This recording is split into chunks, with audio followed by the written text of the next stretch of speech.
अस्सलाम वालेकुम। आज की वीडियो में हम करेंगे एक्सरसाइज 9.2, ये जी 9th क्लास की मैथमेटिक्स। इसका हम करेंगे जी क्वेश्चन नंबर 9 करेंगे। इससे जो पिछले क्वेश्चन हैं पहले करवा चुकी हूँ, उसका लिंक मैं डिस्क्रिप्शन में दे दूँगी, आप वहाँ से देख लीजिएगा।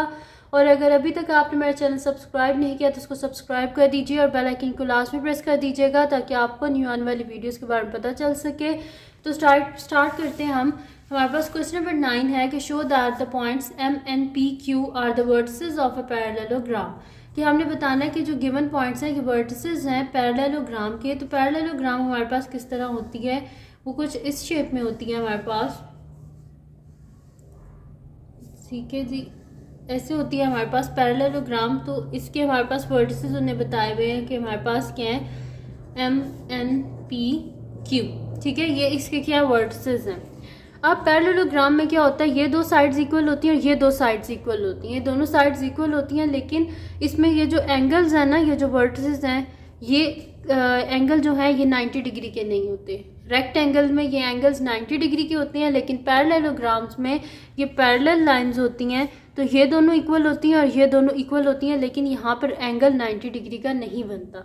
तो हम देख लेते हैं कि क्या इसके सबसे पहले तो हम डिस्टेंस फाइंड आउट करते हैं, इन साइड्स का, फिर इन दोनों का। फिर देखते हैं अगर तो ये आपस में इक्वल आते हैं, फिर उसके बाद हम देखेंगे क्या इनमें 90 डिग्री का एंगल बनता है, तो वो हम फाइंड आउट कर लेते हैं। ठीक है, तो मैं यहाँ पे लिख लेती हूँ सोल्यूशन। तो सबसे पहले हम डिस्टेंस यहाँ पे फाइंड आउट कर लेते हैं पी क्यू का, फिर हम कर लेंगे एम एन का, फिर इस तरह पहले इन दोनों का फाइंड आउट कर लेते हैं, फिर इन दोनों का फाइंड आउट कर लेंगे। ठीक है, तो मेरे पास distance between p Q is equals to, हमारे पास क्या हो जाएगा, square root of x2 minus x1 का whole square plus y2 minus y1 का होल स्क्वायर। ठीक है, ये हो गया मेरे पास। अब यहाँ पे मेरे पास मैं लिख लेती हूँ कि p और q क्या है। p मेरे पास है 1 माइनस 3 और जो q है वो मेरे पास है 5 माइनस 2। ये हो गया x1 y1, ये हो गया x2 और ये हो गया y2। तो यहाँ पर x2 मेरे पास क्या है, 5 है, माइनस x1 मेरे पास क्या है, 1 का होल स्क्वायर प्लस y2 मेरे पास क्या है, माइनस 2 माइनस y1 मेरे पास क्या है, माइनस 3 का होल स्क्वायर। ठीक है जी, तो ये हो जाएगा 5 माइनस 1 क्या हो जाएगा, 4 का whole square plus minus 2 plus 3 का होल स्क्वायर।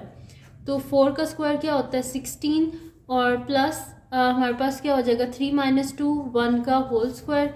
तो square root of 16 plus 1 which is equals to square root of 17।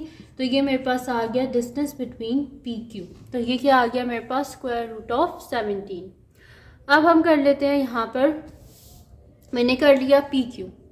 तो पी क्यू के ऑपोजिट साइड कौन सी है, ये एम एन। तो देख लेते हैं कि क्या एम एन भी मेरे पास, डिस्टेंस बिटवीन एम एन भी मेरे पास आता है स्क्वायर रूट ऑफ 17। तो वो हम देख लेते हैं। यहाँ पे मैं नेक्स्ट शीट ले लेती हूँ, उसमें हम देख लेते हैं कि क्या आता है मेरे पास। तो यहाँ पर मेरे पास m गिवन है -1 4 और n जो है वो मेरे पास गिवन है -5 और 3। तो यहाँ पे हम फाइंड आउट कर लेते हैं डिस्टेंस बिटवीन m n। तो वो मेरे पास आता है square root of x2 minus x1 whole square plus y2 minus y1 whole square.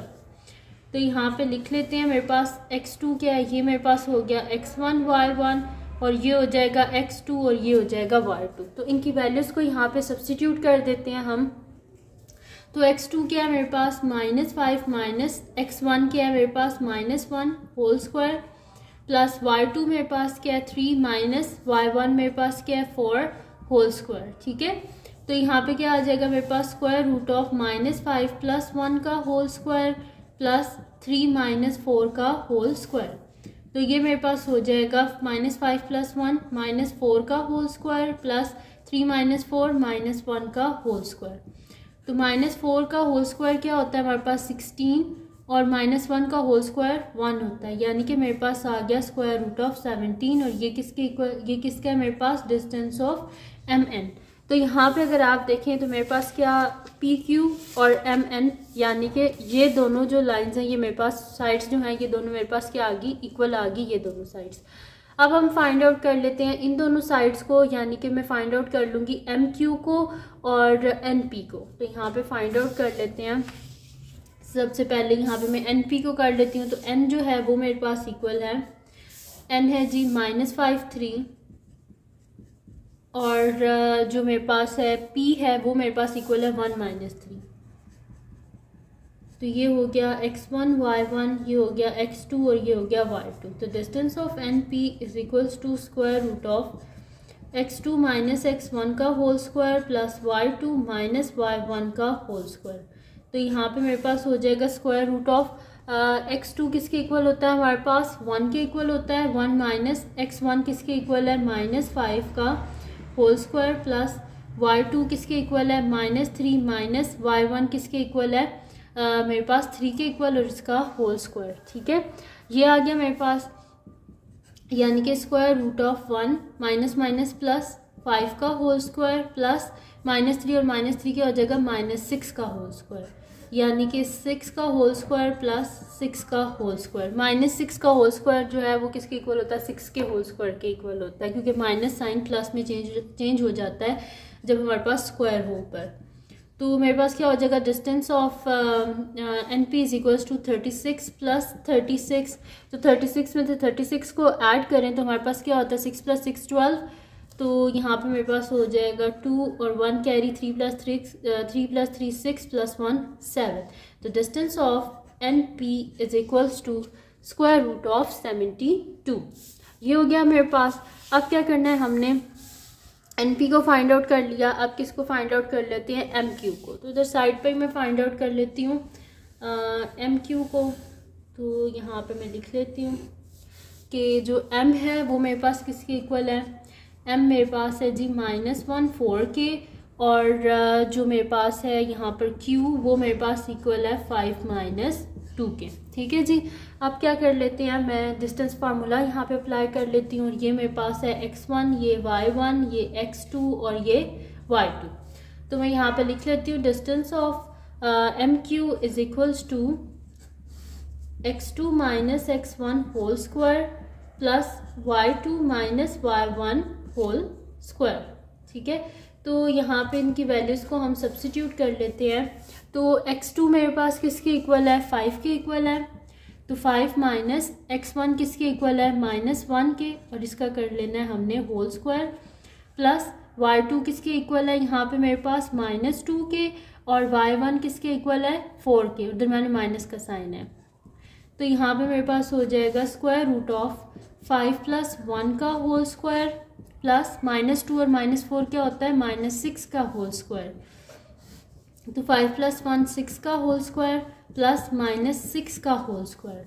तो ये मेरे पास हो जाएगा 6 का स्क्वायर 36 और -6 का भी होल स्क्वायर है, स्क्वायर में माइनस साइन ख़त्म हो जाता है तो यानी कि प्लस हो जाता है, और 6 का स्क्वायर क्या होता है 36। तो 36 + 36 इसके इक्वल होता है 72, यानी कि distance of M Q is equals to square root of 72। अब यहाँ पे हमारे पास क्या आ गया कि इसकी जो अपोजिट साइड्स हैं वो क्या है आपस में इक्वल है।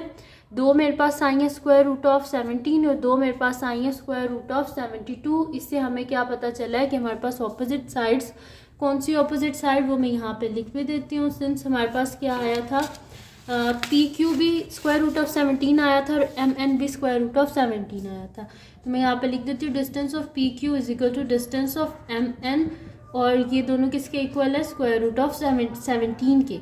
इसी तरह distance of N P is equal to distance of M Q, और ये दोनों किसके इक्वल है स्क्वायर रूट ऑफ 72 के। इससे हमें क्या पता चलता है कि जो ऑपोजिट साइड्स है हमारे पास वो क्या है इक्वल है। तो हम यहाँ पे लिखते हैं सो द ऑपोजिट साइड्स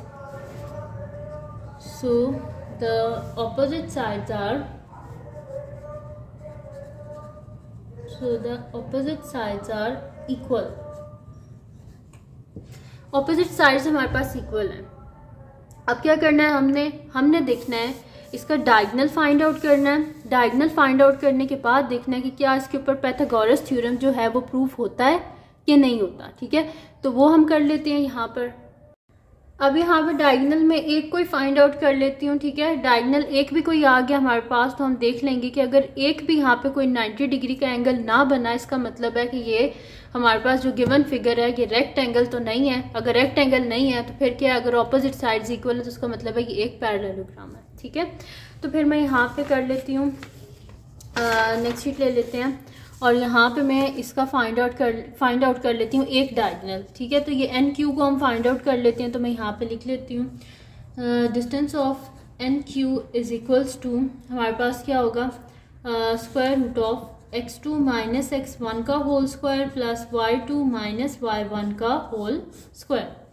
अब यहाँ से मेरे पास क्या है, n किसके इक्वल है, n मेरे पास है -5 3 के, और जो q है वो मेरे पास इक्वल है 5 माइनस 2 के। तो ये हो गया x1 y1, ये हो गया x2 और ये हो गया y2, ठीक है।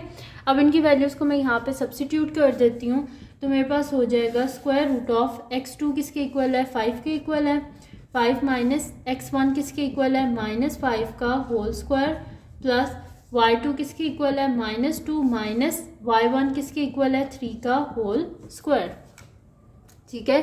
तो यहाँ पे कर लेते हैं, तो मेरे पास क्या हो जाएगा, square root of 5 minus minus क्या होता है +5 का होल स्क्वायर, प्लस -2 + 3 क्या हो जाएगा, -5 का होल स्क्वायर, यानी कि 5 + 5 क्या हो जाएगा, 10 का होल स्क्वायर प्लस -5 का होल स्क्वायर। तो 10 का स्क्वायर क्या होता है हमारे पास, 100 होता है, और 5 का स्क्वायर 25, यानी कि मेरे पास क्या आ जाएगा, distance of N Q is equals to square root of 125, ठीक है। तो डिस्टेंस ऑफ एन क्यू हमारे पास आ गया 125 आ गया।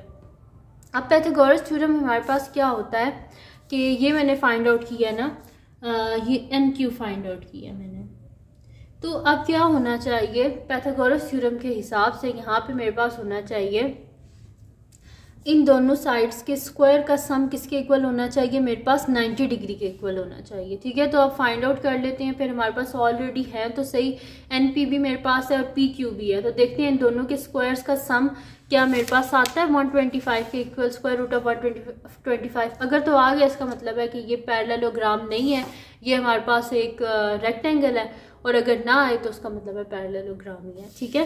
तो यहाँ पे मैं कर लेती हूँ कि लिख लेते हैं इसकी मेरे पास कौन सी साइड्स हैं, एक एन पी है मेरे पास, और एक जो है मेरे पास वो है पी क्यू, ठीक है। तो एन पी ये मैंने फाइंड आउट किया था, और जो पी क्यू है वो ये है, ठीक है। तो मैं ये लिख लेती हूँ यहाँ पर कि square root of N p का whole square plus square p q का, डिस्टेंस बिटवीन एन पी का होल स्क्वायर और पी क्यू का whole square is equals to किसके आना चाहिए हमारे पास, एन क्यू होल स्क्वायर के इक्वल आना चाहिए। क्या होता है हमारे पास, पाइथागोरस थ्योरम होता है कि परपेंडिकुलर का होल स्क्वायर प्लस बेस का whole square is equals to hypotenuse का होल स्क्वायर। ये हम देखते हैं, अगर ये तो प्रूफ हो गया, इसका मतलब है 90 डिग्री का होगा एंगल, अदरवाइज नहीं होगा। तो यहाँ पे मेरे पास क्या है, एन पी इक्वल था, यहाँ पे देख लेते हैं, एन पी इक्वल है स्क्वायर रूट ऑफ 72 के इक्वल। तो मैं यहाँ पे लिख लेती हूँ स्क्वायर रूट ऑफ 72 का whole square plus P Q किसके इक्वल है, 17 के, यानी कि 17 का whole square is equals to N Q किसके इक्वल है, 125 का होल स्क्वायर। तो ये दोनों cancel out, 72 + 17 is equals to 125। तो 72 में 17 के 7 8 9, और यहाँ पे 7 + 1 8, तो 89 इज़ नॉट इक्वल्स टू 125। तो इसका मतलब क्या है कि हमारे पास क्या आया कि पी एन या एन पी का whole square plus P q का whole square is not equals to N q whole square. ये दोनों आपस में इक्वल नहीं है।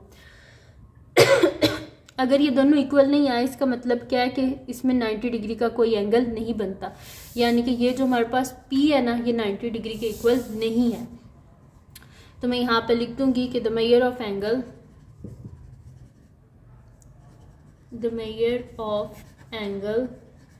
Eight P is not equals to 90 degree. तो हमारे पास क्या है कि ये जो गिवन है ये हमारे पास वर्टिसेस हैं, hence the given points are the vertices of a parallelogram। ठीक है जी। तो यहाँ पे हो गया हमारे पास इसका क्वेश्चन नंबर 9। तो अगर ये वीडियो आपके लिए हेल्पफुल है तो उसको लाइक कीजिएगा, मेरे चैनल को सब्सक्राइब कीजिएगा और बेल आइकन को लाजमी प्रेस कर दीजिएगा ताकि आपको न्यू आने वाली वीडियोस के बारे में पता चल सके। और जो मेरा सेकंड चैनल है उसके बीच में मेरी कुकिंग की, क्राफ्ट्स की, रिडल्स की, ट्रैवलिंग की वीडियोस हैं, उसका लिंक पे डिस्क्रिप्शन में है, उसको सब्सक्राइब कर दीजिएगा। और जो मेरी बहन का चैनल है उसका लिंक पे डिस्क्रिप्शन में है, उसको भी सब्सक्राइब कर दीजिएगा और अपनी दुआओं में लाजमी याद रखिएगा। अल्लाह हाफ़िज़।